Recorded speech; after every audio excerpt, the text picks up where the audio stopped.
Flying cars, for decades that phrase has meant one thing. Science fiction. Something promised for the future that never actually arrived. Jetsons-style fantasies, concept videos, and headlines that quietly disappeared, but something is different now. In 2026, flying cars are no longer just ideas. They are being certified, tested on real routes, and quietly prepared for limited public use. And no, this is not about everyone commuting through the sky next year. The real story is much more interesting and much more realistic, because what is changing in 2026 is not imagination, it is regulation. It is infrastructure. And it is the first time governments are treating flying vehicles as transportation, not experiments. So in this video, we are separating hype from reality. What is actually flying today? Who will be allowed to use these vehicles first? What problems are still unsolved? And why 2026 matters more than any year before it. No exaggeration. No futuristic fantasies. Just the truth about what flying cars really are and what they are not. Quick reminder before we continue: if you enjoy clear explanations that cut through hype and focus on what is real, make sure you subscribe to the channel and turn on notifications. That way, you will not miss future breakdowns like this. Now, let us start by answering the most important question of all. When people say flying cars, what are they actually talking about? What flying cars actually means in 2026? Before we go any further, we need to clear up the biggest misunderstanding. When people hear the phrase flying cars, most imagine a normal car that drives on roads and then suddenly takes off into the sky. That is not what is happening in 2026. There are no road cars that magically turn into airplanes for everyday drivers. That version of flying cars is still science fiction. What is actually becoming real is something very different. The vehicles being introduced are called electric vertical takeoff and landing aircraft. In simple terms, they are small electric aircraft designed to take off straight up like a helicopter, but fly like a plane. They are not driven on highways. They do not park in your garage. And you will not personally pilot one without serious training. So why do people keep calling them flying cars? Because functionally they are trying to replace short car trips in crowded cities, airport to downtown, one side of a city to the other, emergency medical transport. High-value logistics. Think of them as air taxis, not personal cars. This distinction matters because it changes expectations. These vehicles are designed to reduce traffic congestion, not replace personal vehicles. They are meant to be booked, scheduled, and operated within controlled air corridors. In 2026, the big shift is not technology alone. It is acceptance. Regulators are no longer asking, is this possible? They are asking, how do we manage it safely?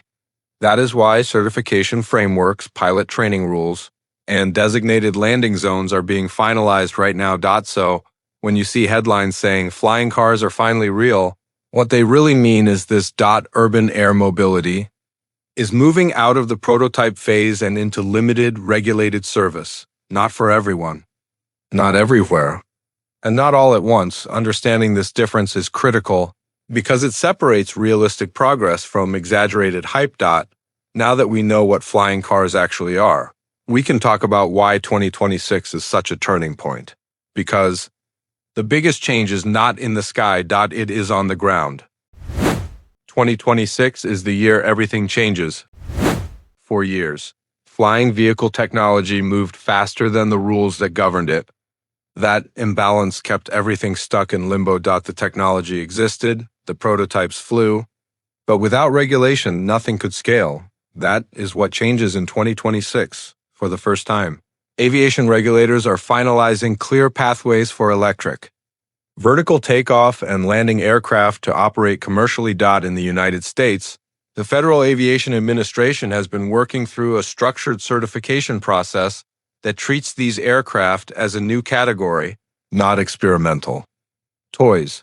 That matters. It means manufacturers are no longer guessing what standards they need to meet. They are building directly to certification requirements. These rules cover everything that actually determines public safety.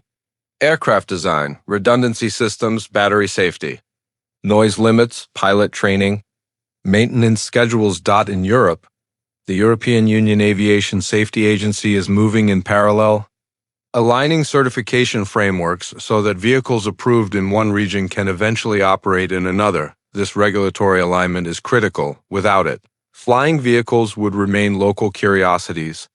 With it, they can become real transportation services. By 2026, multiple manufacturers expect to complete type certification for their aircraft. That does not mean mass adoption.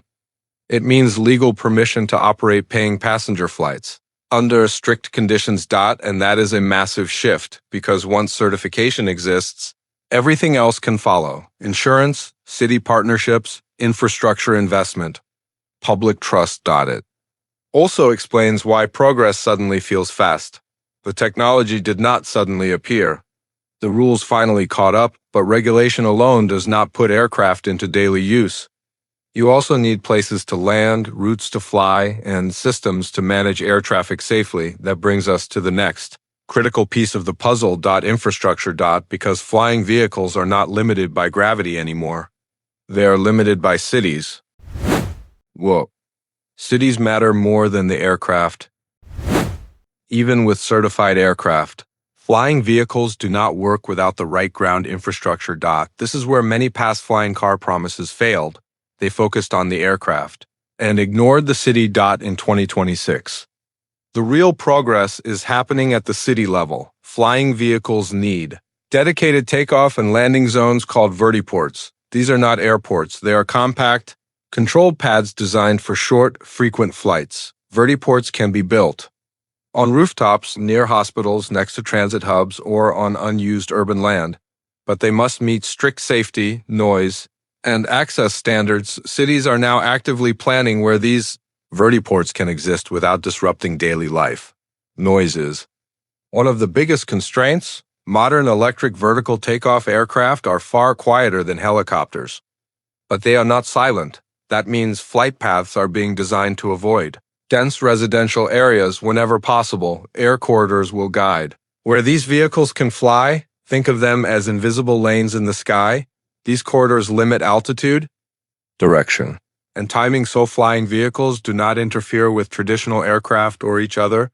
Air traffic control systems are also evolving. Instead of human controllers managing every movement, much of urban air mobility will rely on automated traffic management systems. These systems track vehicles, prevent collisions, and coordinate landings in real time. This automation is essential. Without it, scaling would be impossible. Cities are moving cautiously, and that is intentional. Initial operations will be limited. Few routes, few vehicles, highly controlled schedules. This allows regulators and city planners to observe real-world behavior before expanding access. So when people ask, why flying cars are not everywhere yet? This is the answer. It is not about whether the aircraft can fly. It is about whether cities can safely absorb them. And in 2026, the first cities are finally saying yes. Slowly and carefully. That leads to the next important question. Who will actually be allowed to use these flying vehicles first? Because it will not be everyday commuters. Who will actually use flying vehicles first? Now we need to reset expectations again. Even in 2026, flying vehicles will not be for everyday commuters. They will not replace personal cars. And they will not be cheap. The first users are very specific. The earliest access will go to air taxi services operated by licensed companies, not individuals. These flights will run on fixed routes, at scheduled times, with trained pilots or supervised autonomous systems. Companies like Joby Aviation and Archer Aviation are building aircraft specifically for this model. Short trips, high frequency, controlled environments. Think airport to downtown, hospital to hospital. Business districts with severe traffic congestion. The second major group is emergency and medical services. Flying vehicles are extremely valuable when time matters more than cost. Organ transport. Emergency medical evacuation, disaster response. In these cases, reducing travel time by even 10 or 15 minutes can save lives. That is why regulators are prioritizing these use cases. The third group is premium and corporate transport. Executives. High-value logistics, time-sensitive travel where cost is. Secondary to speed. This is where early commercial viability comes from. Prices will be high at first, comparable to helicopter services today. Not ride-sharing apps, that is intentional. Limited access allows systems to mature safely. Noise impacts can be studied, traffic systems can be refined, public trust can be built slowly, and this is important to understand. Flying vehicles are not replacing roads. They are relieving pressure on very specific bottlenecks. As technology improves, costs come down and automation increases, access may widen, but that will happen over years, not months. Quick mid-video reminder: if this explanation is helping you separate reality from hype, take a moment to like the video and stay subscribed. It helps the channel continue making clear, grounded breakdowns like this. Now that we know who flying vehicles are actually for in the near term, we need to address the hardest part of this entire story: what is still not solved. Because despite real progress, major challenges remain. What is still not solved, and why that matters? Even with certification progress, city planning, and early operations lined up, flying vehicles still face real limitations. And these are not small details. They determine how fast, how far, and how safely this industry can scale. The first unresolved challenge is battery endurance. Electric vertical takeoff requires enormous power during lift and landing. That means batteries are stressed the most at the exact moment safety matters most. Current designs work for short routes. They do not yet support long-range flights with wide safety margins. This is why early operations focus on trips measured in minutes, not hours. The second challenge is weather sensitivity. Flying vehicles are far more capable than drones, but they are still affected by wind, heavy rain, fog, and extreme temperatures. Unlike airplanes that cruise far above weather systems, urban air mobility operates inside them. That means more cancellations than ground transport. Especially in harsh climates, reliability improves over time.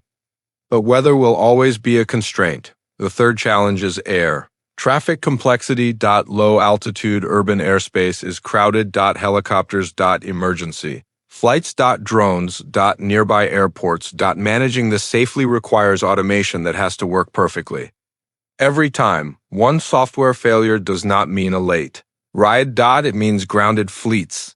That is why regulators are moving carefully and limiting density at first. The fourth challenge is public acceptance. Even quiet aircraft create concern. Noise. Privacy. Safety perception. Cities must prove that these systems do not disrupt daily life. That trust is earned slowly, not announced. And finally, there is cost. Flying vehicles are expensive to build, operate, and insure. Prices will come down over time, but in the near term, access will remain limited. This is not a consumer product yet. It is a professional service. So here is the honest reality. Flying vehicles are real, they are advancing, and they will enter service in 2026, but they are not a universal solution. They solve specific problems in specific places for specific users. Understanding these limits is not pessimism. It is how progress actually works. And with that clarity, we can finally answer the question everyone asks: what actually changes in 2026 and what does not? That is how we close this story. The real truth about flying cars in 2026.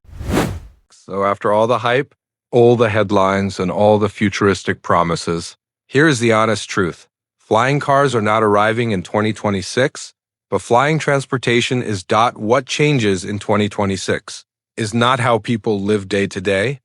It is how cities begin to move small numbers of people in very specific situations. Electric vertical takeoff and landing aircraft will enter limited, regulated service. Not everywhere, not for everyone, and not without restrictions. They will fly short routes. They will serve airports, hospitals, and high congestion corridors. They will be operated by trained professionals under strict oversight. What does not change is just as important. You will not drive your own flying car to work. You will not avoid traffic by launching from your driveway. and cities will not suddenly fill with vehicles in the sky. That future is still many years away, but here is why 2026 still matters. For the first time, flying vehicles are no longer experiments waiting for permission. They are transportation systems being integrated carefully into the real world. That is a fundamental shift. It means the question has changed. We are no longer asking, will flying cars ever be real? We are asking, where do they make sense? And how do we use them responsibly? That is how real technology evolves, quietly, incrementally, and far slower than science fiction promised. So if you hear someone say, flying cars finally arrived, you now know the truth. They did not arrive everywhere. They arrived carefully, and that is exactly how it should happen. Now, before we end, let me leave you with a few final things. If you appreciate clear explanations that separate real progress from hype, make sure you subscribe to the channel and turn on notifications so you do not miss future deep dives like this. I want to hear your opinion. Do you think flying vehicles will become a normal part of city life, or will they always remain a niche service? Share your thoughts in the comments. In the next video, we will explore whether autonomous flight could remove pilots entirely and what that would mean for safety and cost. If that topic interests you, stay subscribed. Thank you for watching. Stay curious, stay realistic, and I will see you in the next one.